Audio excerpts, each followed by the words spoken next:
I've got a Stihl 015L.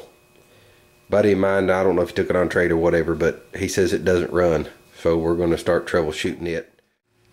Snowy day, guys. My partner here he's helping me with getting the fire started. He's going to be cleaning up the Husqvarna, getting ready to work on it today. It's good to have my boy in the shop with me. Good times. Alright, on this Stihl 15L, customer says it doesn't run. That's all I know. So I'm going to have to kind of fly by the seat of my pants and do some troubleshooting here. First thing I want to do before I take the plug out and check the fire, I want to see if it's got compression. Yeah, it's got plenty of compression.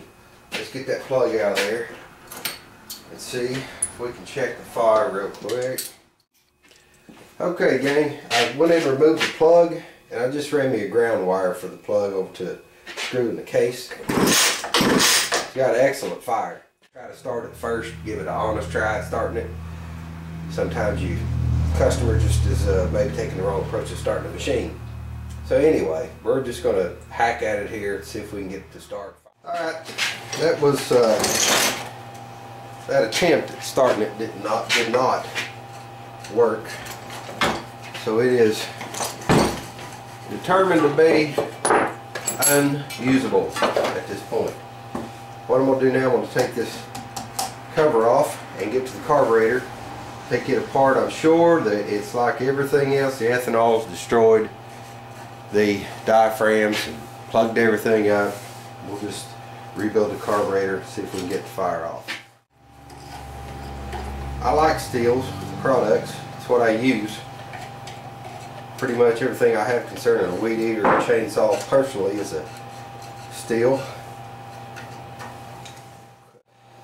Okay, guys, I got the screws out. I just want to show you the location for those of you who are wanting to watch this for a how-to. This screw, this screw, this screw, and this screw gets this side cover ready to come off. If you get those out, you're ready to go. One more thing, you need to get your spark plug out. This will have to be loose and fed through the case. Okay, it's pretty much just a straight up. Feed your spark plug wire through there, and then you have your carburetor exposed. One thing I want to mention, fellas, before you can get that side cover off, you need to take your choke lever, and I got that off. You can, when the case is on there, you can see you can just take a screwdriver under the edge and pop that choke lever off. I wanted to throw that out there in case somebody was needing to see that, not understanding how this thing goes together and comes apart. Okay, gang, we have a semi-clean chainsaw anyway. I'm going to go ahead and take these screws out. I'm going to go ahead and get that fuel line off real quick. Turn that up on its side just in case we have any dirt that's going to want to fall in that cylinder. So there's more dirt there I couldn't get to from the underside. That's just the stuff you want to keep out of your engine. Alrighty, I'm gonna start disassembling this carburetor. I like using a disposable shop towel for this. It makes what I'm doing a little easier to see. Trying to be really careful with the parts. Oh yeah.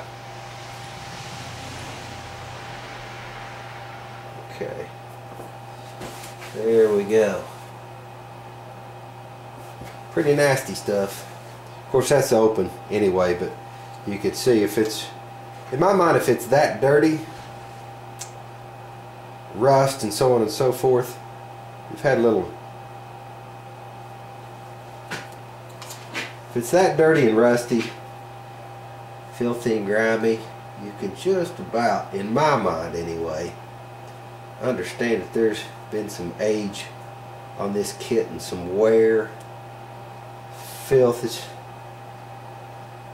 These are supposed to be really flexible, very pliable. Okay.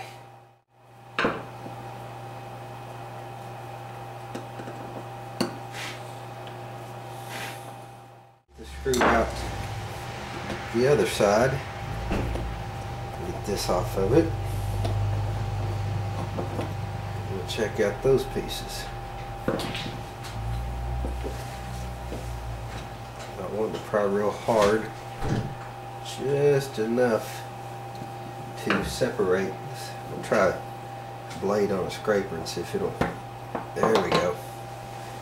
Popped right off. Normally on these carburetors, the modern ones, you'll have a pin or a screw right next to that pin that holds that float pin in.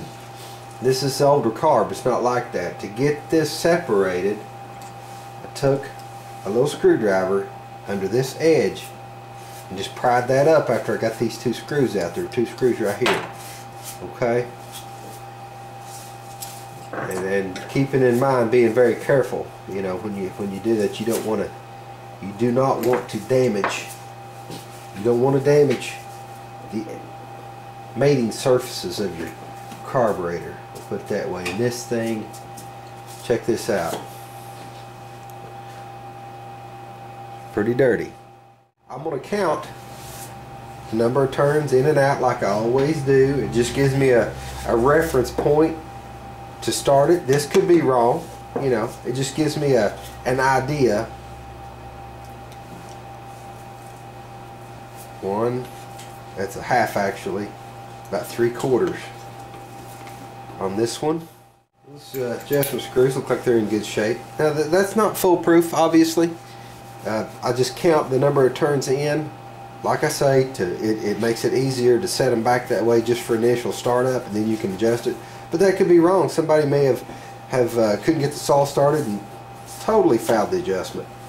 At any rate, that's just that's my approach. Do with that information what you will.